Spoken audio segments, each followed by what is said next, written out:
நவீன மருத்துவம் தினமும் ஒளிபரப்பாகும் மருத்துவ விழிப்புணர்வு நிகழ்ச்சி.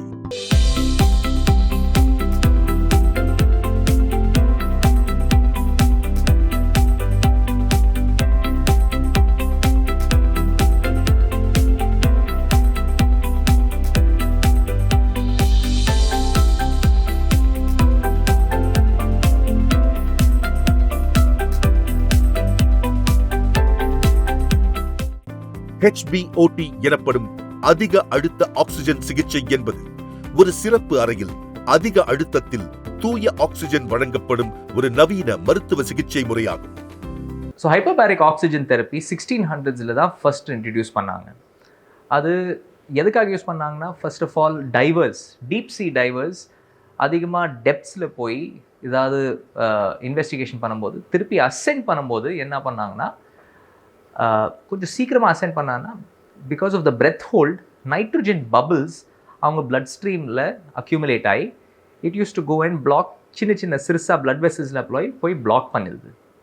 அது பிளாக் பண்ணும்போது ரொம்ப சோர்வையாக இருந்தது, ரொம்ப பாடி பெயினாக இருந்தது, மசில்ஸில் கொஞ்சம் டேமேஜ் ஆகிறதுக்கு வாய்ப்பு இருந்தது, பிரெயினில் டேமேஜ் ஆகிறதுக்கு வாய்ப்பு இருந்தது. ஸோ அது ஓவர் கம் பண்ணுறதுக்கு ஒரு ப்ரெஷரைஸ் சேம்பரில் போட்டு அவங்களுக்கு ஹை ப்ரெஷர் ஆக்சிஜன் கொடுத்தாங்க. அதனால் அவங்களுக்கு இது பெயின் எல்லாம் குறைஞ்சிச்சு.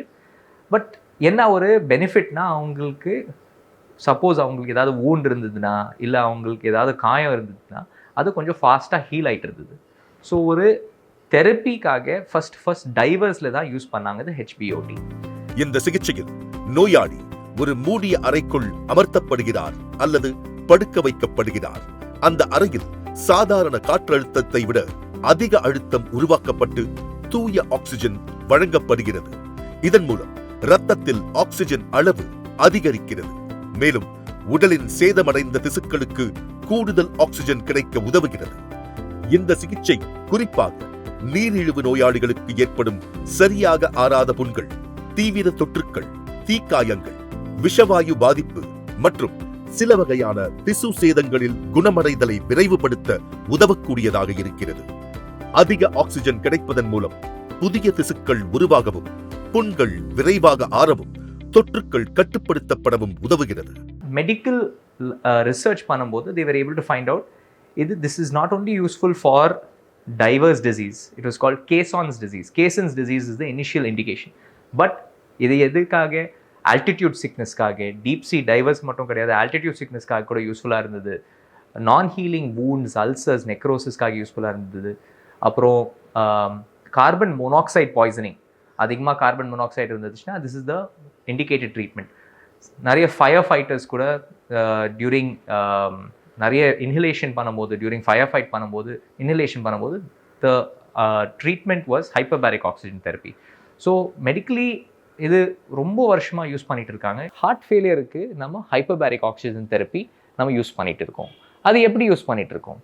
எல்லா ட்ரக் ஹார்ட் ஃபெயிலியரில் first and foremost will cause low blood pressure. இது லோ பிளட் ப்ரெஷருக்கு ஒன்றுமே ட்ரீட்மெண்ட் கிடையாது. இது ஒரு side effect because of the drug use. இது only way to improve the blood pressure oxygen therapy கொடுக்கலாம். நம்ம ஆக்சிஜன் கொடுக்கும்போது பிளட் வெசல்ஸ் கொஞ்சம் கண்ட்ராக்ட் ஆகும், வாசோ கன்ஸ்ட்ரிக்ஷன் சொல்லுவாங்க. இதனால நம்மளது பிளட் ப்ரெஷர் இன்க்ரீஸ் ஆகும். அதுக்காக நம்மளது என்ன ரிசல்ட், நெட் ரிசல்ட்னா blood pressure will be slightly higher. இப்போ ஹைப்பர்பேரிக் ஆக்சிஜன் தெரப்பி கொடுக்கும்போது first of all we will assess the patient நல்லா ஸ்டேபிளாக இருக்காங்களா. blood pressure will be measured before the hyperbaric therapy. முடிச்ச பிறகு கூட திருப்பி நம்ம மெஷர் பண்ணுவோம். அந்த டைமில் mild increase in blood pressure will be there. What is the mechanism of HBOT in heart failure? இப்போ heart failure you should understand it is usually because of decreased blood perfusion to the muscles, ஹார்ட்டோட muscles. மயோகார்டியமில் blood vessels சிறுசாக இருக்கும் and oxygen அங்கே போய் சேராது. Just like நம்மளுக்கு ஒரு டயபெட்டிக் ஃபுட் வூண்ட் வெளியில் தெரியுதோ, நம்மளது எக்கோகார்டியோகிராஃபி இல்லைன்னா கார்டியாக் எம்ஆர்ஐயில் கிளியராக ஹார்ட்டில் காயம் இருந்துச்சுன்னா நம்மளுக்கு தெரிஞ்சிடும். அதில் பம்பிங் கெப்பாசிட்டி குறைஞ்சிடுச்சுன்னா ஹார்ட் ஃபெயிலியர் சொல்லுவாங்க. Heart failure with reduced pumping capacity or reduced ejection fraction. Increased oxygen அங்கே போய் டெலிவர் பண்ணால் definitely there will be increase in pumping capacity of the heart and அவங்களது மைக்ரோ சர்க்குலேஷன், ஹார்ட்டோட micro circulation, capillary circulation கொஞ்சம் improve ஆகும். As we are already said, நம்மளது hypobaric oxygen தெரப்பியில் ஆர்பிசிஸில் மட்டும் கிடையாது, பட் பிளாஸ்மாவில் கூட ஆக்சிஜன் அதிகமாக இருக்கும். அது பிளாஸ்மா ஆக்சிஜன் கான்சன்ட்ரேஷன் அதிகமாக இருக்கும்போது டிஷ்யூ பெட், எஸ்பெஷலி நம்ம மயோகார்டியல் டிஷ்யூ பெட்டில் போய் மைக்ரோ சர்க்குலேஷனில் டெலிவர் ஆகிறதுக்கு ஒரு வாய்ப்பு இருக்குது. நாட் ஓன்லி தட், நான் சொன்ன மாதிரி ஹைப்போபாரிக் ஆக்சிஜன் தெரப்பியில் எஸ்பெஷலி இந்த மாதிரி ப்ரோட்டோகாலில் ஒரு பிளாட்டோ இருக்கும், ஒரு ட்ரஃப் இருக்கும். ஒரே சிட்டிங்கில் 90 மினிட்ஸில் 2 பிளாட்டோ 2 ட்ரஃப் இருக்கும். இது எதுக்காக பண்ணுறோன்னா ஒரு ஆக்சிஜன் டெல்டா கிரியேட் பண்ணுறதுக்கு. நம்ம ஆக்சிஜன் டெல்டானா என்னன்னா, when the body, இப்போ பாடி ஒரு என்டையர் சென்சர்ஸ், நம்ம பாடியில் நிறைய சென்சஸ் இருக்குது. மெயின் சென்சஸ் என்ன? Barometric barosensors and chemoreceptors. Baroreceptors and chemoreceptors நம்மளது அட்மாஸ்பரிக் ப்ரெஷர் எவ்வளோ இருக்குது அண்ட் கெமிக்கல் கான்சன்ட்ரேஷன் எவ்வளோ இருக்குது அது கேஜ் பண்ணுவோம். ஸோ நம்ம பாடிக்கு ஹைப்போபாரிக் ஆக்சிஜன் சேம்பருக்குள்ளே சென்சர்ஸ் என்ன கேஜ் பண்ணோன்னா, அதிகமாக ப்ரெஷர் இருக்குது, அதிகமாக ஆக்சிஜன் இருக்குது. அது சேம் சென்சர்ஸ் இப்போது நார்மல் ப்ரெஷரில் இருந்தோன்னா, நார்மல் ஆக்சிஜன் கான்சன்ட்ரேஷன் இருந்தோன்னா பாடி என்ன சென்ஸ் ஆகும்? அது கம்மியாக இருக்கே, ரிலேட்டிவ் ஹைப்பாக்சியா இருக்கும். ஒரு ஹைப்பர்பேரிக் அண்ட் நார்மோபேரிக் ஆக்சிஜன் கான்சன்ட்ரேஷனில் ஒரு வித்தியாசம் இருக்கும். அது ஆக்சிஜன் டெல்டானால பாடி ஒரு பெர்செப்ஷன்னால it will start secreting chemokines and cytokines. இது கீமோகைன்ஸ் சைட்டோகைன்ஸ் என்னன்னா ஒரு சிமிலர் டு ஒரு hormone like vascular endothelial growth factor and hypoxia inducible growth factor 1. இது சிம்பிளாக சொல்கிறதுக்கு இது ஒரு ஸ்டிமுலஸ். ரிலேட்டிவ் ஹைபாக்சியா ஒரு stimulus to create new blood vessels. புது பிளட் வெசல் வளர்கிறதுக்கு வாய்ப்பு இருக்குது. அதனால தான் இது hypobaric oxygen chamber and hypobaric oxygen therapy ஒரு ஹார்ட் ஃபெயிலியர் பேஷண்ட்க்கு சேஃபாக யூஸ்ஃபுல்லாக கொடுக்கலாம். அண்ட் இதுக்கு நிறைய ரிசர்ச் பண்ணிட்டு இருக்கோம். ஆக்சிமெட் ஹாஸ்பிட்டல். ஆக்சிமெட் ஹாஸ்பிட்டலில் முழுமையான மருத்துவ சேவைகள் ஒரே இடத்தில். 24 மணி நேர அவசர சிகிச்சை, நவீன பரிசோதனை வசதிகள், மேம்பட்ட ICU மற்றும் அறுவை சிகிச்சை வசதிகளுடன் மருத்துவர்கள் மற்றும் நிபுணர்கள் குழு உங்கள் ஆரோக்கியத்திற்கு முழு கவனம் அளிக்கிறது. இதய நோய்களுக்கான சிறப்பு சிகிச்சைகள், மறுவாழ்வு சிகிச்சைகள், EECP மற்றும் HBOT போன்ற நவீன சிகிச்சை முறைகள் ஒரே இடத்தில். Oximed hospital. Phone 044-4202-7711. Mobile 98414-51611. EECP and hyperbaric oxygen therapy நம்ம கொடுத்து ஹார்ட்டோட ரிசர்வ் பம்பிங் கெப்பாசிட்டி இம்ப்ரூவ் பண்ணலாம், ஹார்ட்டோட மைக்ரோ சர்க்குலேஷன் இம்ப்ரூவ் பண்ணலாம், ஹார்ட்டோட மேக்ரோ சர்க்குலேஷன் இம்ப்ரூவ் பண்ணலாம், அண்ட் பாடியோட ரெஸ்ட் ஆஃப் தி ஆர்கன்ஸ் கூட அவங்களுக்கு சர்க்குலேஷன் இம்ப்ரூவ் பண்ணலாம். EECP கொடுக்கும்போது ப்ளஸ் HBOT கொடுக்கும்போது ஆக்சிஜன் போய் சேரும். அண்ட் அது நான் சொன்ன மாதிரி அது காயம் இல்லைன்னா அது டெட் நெக்ராட்டிக் டிஷ்யூ, அது ஏரியா சரௌண்டிங் கூட கொஞ்சம் லைஃப் வரதுக்கு வாய்ப்பு இருக்குது. ஸோ நம்ம ரிசர்ச் பொறுத்த வரைக்கும் EECP ப்ளஸ் HBOT கொடுக்கும்போது அட்லீஸ்ட் ஒரு 7% பம்பிங் கெப்பாசிட்டி இம்ப்ரூவ் ஆகிறதுக்கு வாய்ப்பு இருக்குது. ஹார்ட்டோட பம்பிங் கெப்பாசிட்டி யூஸ்வலி 60 to 65% இருக்கணும். ஹார்ட் ஃபெயிலியர் 50% கீழே இருந்துச்சுன்னா அதான் ஹார்ட் ஃபெயிலியர் சொல்லுவாங்க.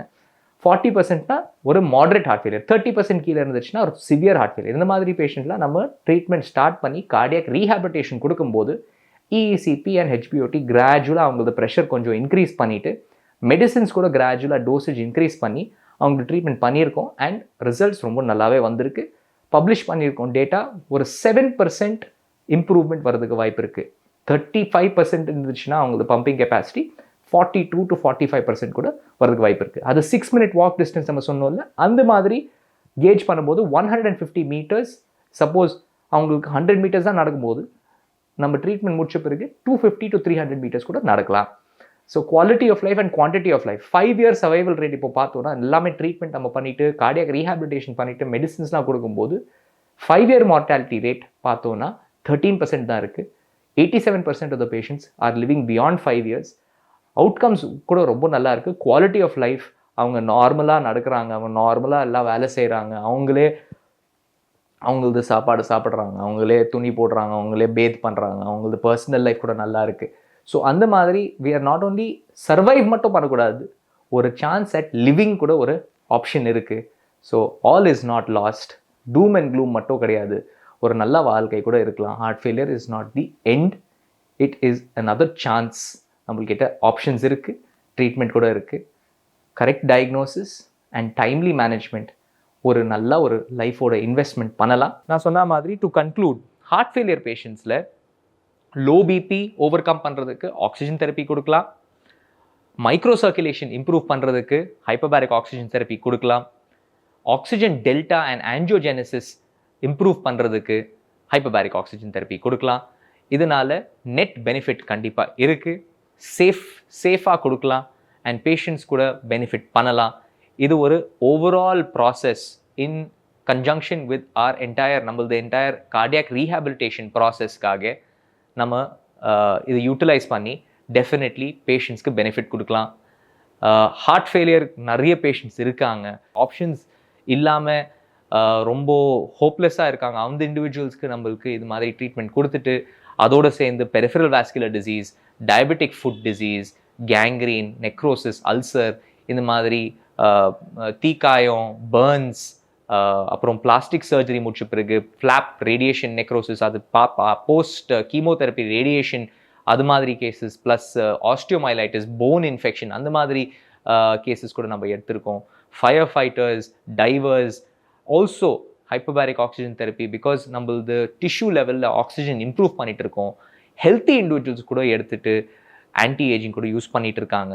அத்லீட்ஸ் யூஸ் பண்ணிட்டு இருக்காங்க for muscle recovery.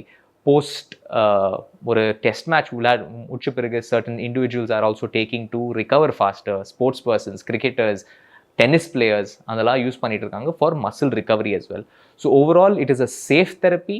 It can be given as outpatient therapy and also ஒரு advanced and utilizing oxygen as a drug. This is one of the best methods of utilizing nature to heal our body naturally. மேலும் நோய் பற்றிய சந்தேகங்களுக்கும் சிகிச்சை முறைகளை பற்றிய விவரங்களுக்கும் ஆக்சிமெட் hospital. Phone 044-4202-7711. Mobile 9841451611.